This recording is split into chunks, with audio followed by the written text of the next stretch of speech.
नमस्कार साथियों। आज की डेट में लेकर आया हूं आप सभी के लिए कुछ ऐसे महत्वपूर्ण प्रश्न जो कि आईटी फर्स्ट ईयर के एग्जाम में पूछे जाते हैं। और यदि आप आईटी इलेक्ट्रीशियन ट्रेड से कर रहे हैं तो आप इन क्वेश्चनों को एक बार जरूर देख कर जाइएगा। जो कि हम यहाँ पर स्टार्ट करने वाले हैं क्वेश्चन नंबर 21 से, क्योंकि मैंने कल की डेट में आपको 1 से लेकर 20 तक क्वेश्चन बता दिया है। यदि आपने वो वीडियो नहीं देखा है तो चैनल पे अपलोड है या प्लेलिस्ट आप चेक कीजिएगा, वहां पर आपको वे सभी क्वेश्चन देखने को मिल जाएंगे। तो चलिए क्वेश्चन स्टार्ट करते हैं क्वेश्चन नंबर 21 से। क्वेश्चन नंबर 21 में पहला क्वेश्चन पूछा जा रहा है कि इंसुलेटेड कॉम्बिनेशन प्लायर के लिए सावधानी रखेंगे कि उसे उसे क्या करना चाहिए। जैसे कि ए ऑप्शन हथौड़े के रूप में प्रयोग नहीं करेंगे, बी ऑप्शन ऊंचे स्थान से नीचे नहीं फेंकेंगे, सी ऑप्शन समय समय पर तेल लगाएंगे, मतलब कि ग्रीसिंग करते रहेंगे ताकि उस पे जंग न लगे। और यहाँ पर डी ऑप्शन दिया गया उपयुक्त सभी। तो साथियों, यहाँ पर आपका सही हो जाता है option number A, option number B, option number C. ये आपका ऑप्शन नंबर डी सही हो जाता है, क्योंकि सभी ऑप्शन जो ऊपर देखने को मिल रहे हैं ये सभी ऑप्शन बिल्कुल सही हैं। आगे बढ़ते हैं अगले क्वेश्चन को देखिए। अगला क्वेश्चन आपके सामने है साथियों, जहां पर पूछा जा रहा है कि पेचकस का प्रयोग करते समय क्या सावधानी रखेंगे। जैसे कि ए ऑप्शन है पेंच के आकार के अनुसार पेचकस का चयन करेंगे, बी ऑप्शन है पेचकस के हैंडल अर्थात हत्थे पर हैमर से चोट नहीं मारेंगे, सी ऑप्शन इसका प्रयोग चौरसी के स्थान पर नहीं करेंगे, डी ऑप्शन उपयुक्त सभी। तो साथियों, यहाँ पर आपका सही हो जाता है option number A, option number B, option number C. मतलब कि ऊपर जितने भी ऑप्शन आपको देखने को मिल रहे हैं ये सभी ऑप्शन सही है, इसलिए हम डी ऑप्शन सही मारेंगे, उपयुक्त सभी। ध्यान रखिएगा। आगे बढ़ते हैं अगले क्वेश्चन की ओर। अगला क्वेश्चन आपके सामने क्वेश्चन नंबर 23, जिसमें पूछा जा रहा है कि हैंड ड्रिल मशीन के लिए क्या सावधानी रखेंगे। A option drill bit jaw मुंह में अच्छी तरह कसेंगे, बी ऑप्शन मशीन को चलाते समय हैंडल को सीधा पर दबाएंगे, और सी ऑप्शन दिया गया है धातु की चादर में छेद करने से पहले सेंटर पंच से निशान लगाएंगे, और डी ऑप्शन है उपयुक्त सभी। तो साथियों, यहाँ पर भी आपका सही हो जाता है ऑप्शन नंबर डी, क्योंकि हैंडल मशीन के लिए जो सावधानी होनी चाहिए ये आपका ए भी होनी चाहिए, बी भी, और यहाँ पर सी भी। इसलिए हमारा डी ऑप्शन सही हो जाता है, सभी लोग मिला लीजिएगा। आगे बढ़ते हैं अगले क्वेश्चन की ओर। अगला क्वेश्चन आपके सामने क्वेश्चन नंबर 24, जहां पर पूछा जा रहा है कि तारों के मुंह पर या तारों के मुंह को मोड़ने में प्रयुक्त औजार है। जैसे कि इंसुलेटेड कॉम्बिनेशन प्लायर हो गया, B option nose plier, C option cutting plier, D option उपयुक्त सभी। तो साथियों, यहाँ पर आपका सही हो जाता है ऑप्शन नंबर ए, इंसुलेटेड कॉम्बिनेशन प्लायर। ये आपका ए ऑप्शन क्वेश्चन के अनुसार बिल्कुल करेक्ट आंसर हो जाता है, सभी लोग मिला लीजिएगा। आगे बढ़ते हैं अगले क्वेश्चन को देखिए।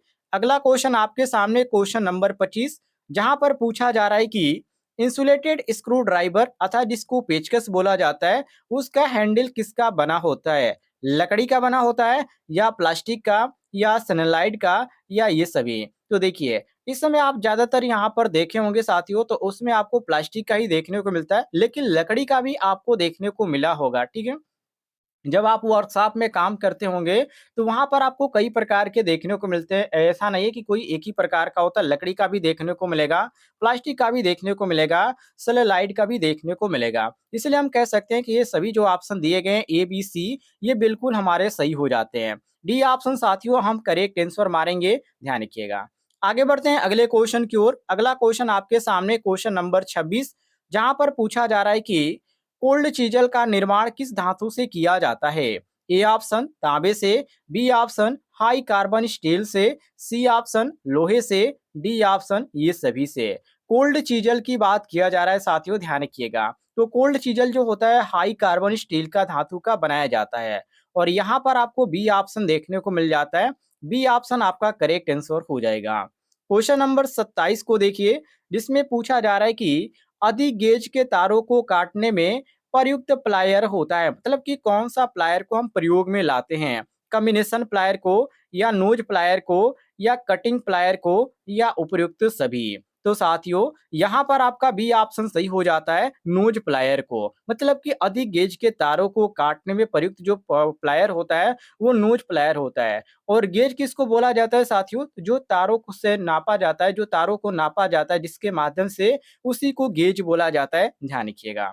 आगे बढ़ते हैं अगले क्वेश्चन को देखिए। अगला क्वेश्चन आपके सामने जिसमें पूछा जा रहा है कि लोहे के तार व पत्ती को सीधा करने में प्रयुक्त हैमर है। माने कि यदि आपके पास लोहे के वायर है, ठीक है, और या आपके पास पत्ती कोई भी है, यदि लोहे की पत्ती है तो उसको आप सीधा करना चाहते हैं तो उस समय आप किस हैमर को प्रयोग में लाएंगे? क्रॉस पिन हैमर का, या स्ट्रेट पिन हैमर को, या बॉल पिन हैमर को, या ये सभी को? तो साथियों इसमें जो आप प्रयोग में लाएंगे, इसमें जो ऑप्शन में देखने को मिलता है क्रॉस पिन हैमर, जो कि ऑप्शन में ए ऑप्शन आपको करेक्ट आंसर देखने को मिल रहा है। आगे बढ़ते हैं अगले क्वेश्चन को देखिए, जिसमें अगला क्वेश्चन पूछा जा रहा है कि टेननसा, जो कि 250 इसका होता है लंबाई, इसकी ब्लेड की चौड़ाई का मान होता है 200 या 150 या 100 या 90 तो साथियों यहाँ पर आपका सही हो जाता है ऑप्शन नंबर सी, 100 ध्यान रखिएगा। सी ऑप्शन आपका क्वेश्चन के अनुसार करेक्ट आंसर हो जाएगा। आगे बढ़ते हैं अगले क्वेश्चन को देखिए। क्वेश्चन नंबर 30 में साथियों पूछा जा रहा है कि पत्थर की दीवार में छेद करने के लिए प्रयुक्त औजार है रोल प्लग, या पोकर, या स्ट्रीट पिन हैमर, या ये सभी? देखिए यदि पत्थर की दीवार है तो उसे छेद करने के लिए एक हम बीट का प्रयोग करते हैं जिसको हम प्लग भी बोलते हैं, तो उसको साथियों बोला जाता है, जो कि ऑप्शन में रॉयल प्लग यहाँ पर दिया गया, रॉयल प्लग, जो कि यहाँ पर केवल रॉयल दिया गया लेकिन उसको रॉयल प्लग बोला जाता है। ऑप्शन में आपको ए ऑप्शन देखने को मिल जाता है करेक्ट आंसर। आगे बढ़ते हैं अगले क्वेश्चन को देखिए। क्वेश्चन नंबर 31 में साथियों पूछा जा रहा है कि फर्मर चीजल का दूसरा नाम है पोकर, या ऑगर, या जिमलेट, या चौरसी? तो इसको साथियों क्या बोला जाता है? इसको बोला जाता है चौरसी, जो कि ऑप्शन में आपको डी ऑप्शन देखने को मिलता है करेक्ट आंसर, मिला लीजिएगा। आगे बढ़ते हैं अगले क्वेश्चन को देखिए, जिसमें अगले क्वेश्चन में पूछा जा रहा है कि लकड़ी में छेद करने के लिए प्रयुक्त औजार है जिमलेट, ऑगर, स्पैनर, या ए व बी दोनों? तो यहाँ पर नीचे जो आपको साथियों देखने को मिलता है ए व बी दोनों, क्योंकि जिमलेट और जो ऑगर होते हैं ये लकड़ी में छेद करने के लिए ज्यादातर प्रयोग किए जाते हैं, और इसमें आपको ऑप्शन नंबर डी देखने को मिलता है बिल्कुल करेक्ट आंसर, मिला लीजिएगा। आगे बढ़ते हैं अगले क्वेश्चन को देखिए। अगले क्वेश्चन में साथियों पूछा जा रहा है कि तारों से इंसुलेशन हटाने में किस औजार को काम में लिया जाता है? इलेक्ट्रीशियन नाइफ का, या वायर गेज का, या कंपिंग टूल का, या नोज प्लायर का? किस औजार को हम काम में लाएंगे? तो इसमें साथियों जो ज्यादातर प्रयोग किया जाता है वो इलेक्ट्रीशियन चाकू ही प्रयोग में लाया जाता है जब भी इंसुलेशन हटाने की बात किया जाता है। वैसे आप व्यवहारिक देखेंगे ज्यादातर लोग प्लायर का भी प्रयोग करते हैं, प्लायर से भी इंसुलेशन हटा देते हैं, लेकिन यदि आप इलेक्ट्रीशियन है, यदि आप टेक्निकल कोर्स कर रहे हैं तो आप इलेक्ट्रीशियन चाकू ही मारेंगे, ध्यान रखिएगा। आगे बढ़ते हैं अगले क्वेश्चन को देखिए। अगला क्वेश्चन जो कि यहाँ पर फिगर टाइप का क्वेश्चन है, इसमें पूछा जा रहा है कि इंसुलेटेड कम्युनिकेशन प्लायर का आरेख है। अब इसमें आपको पहचान कर बताना पड़ेगा, जो कि इसको आपको रटने की कोई भी जरूरत नहीं है, आपको ध्यान से देखना है और पहचानना है। तो साथियों ध्यान से देखिएगा, इसमें जो पहले नंबर पे ये आपको देखने को मिल जाता है इंसुलेटेड कम्युनिकेशन प्लायर, जो कि ऑप्शन में ए ऑप्शन, ये ऑप्शन आपका बिल्कुल करेक्ट आंसर हो जाएगा। जैसे एक नॉर्मल प्लायर होता है, यही आपका इंसुलेटेड कम्युनिकेशन प्लायर होता है, ध्यान रखिएगा। आगे देखते हैं अगले क्वेश्चन को। इसमें यहाँ पर राय जो यहाँ पर राउल प्लग टूल होता है उसका आरेख बनाया गया है, और उसी आरेख को आपको पहचानना है। जैसे कि ए ऑप्शन में दिया गया, बी में दिया गया और सी में दिया गया, तो इसमें आपको कौन सा ऑप्शन सही लग रहा है ये आपको यहाँ पर बताना पड़ेगा। तो देखिए ए ऑप्शन बिल्कुल आपका सही हो जाता है, टूल होल्डर, और इसमें बीट भी होता है, जो कि मैंने आपको पहले भी बताया, इसको बीट के नाम से भी जाना जाता है। ऊपर क्वेश्चन था जो कि इसमें फिगर नहीं दिया गया था, लेकिन इस यहाँ पर फिगर दिखाया जा रहा है और यहाँ पर पहचानने की भी बात की जा रही है, तो हम ए ऑप्शन करेक्ट आंसर मारेंगे। आगे देखते हैं अगले क्वेश्चन को।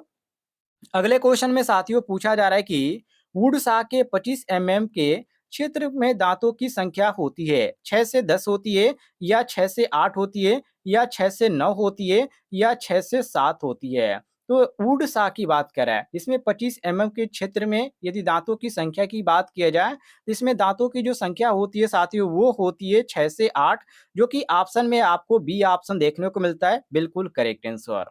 आगे बढ़ते हैं अगले क्वेश्चन को देखिए। अगले क्वेश्चन में साथियों पूछा जा रहा है कि एल्युमिनियम के तारों के सिरों पर थिम्बस अर्थात लगाने में कौन से टूल प्रयोग किया जाता है? कम्बिनेशन प्लायर या नोज प्लायर या क्रिम्पिंग टूल या ये सभी? तो साथियों, यहाँ पर आपका सही हो जाता है option number C, crimping tool. C option आपका क्वेश्चन के अनुसार करेक्ट आंसर हो जाता है। सभी लोग मिला लीजिएगा। आगे बढ़ते हैं अगले क्वेश्चन को देखिए।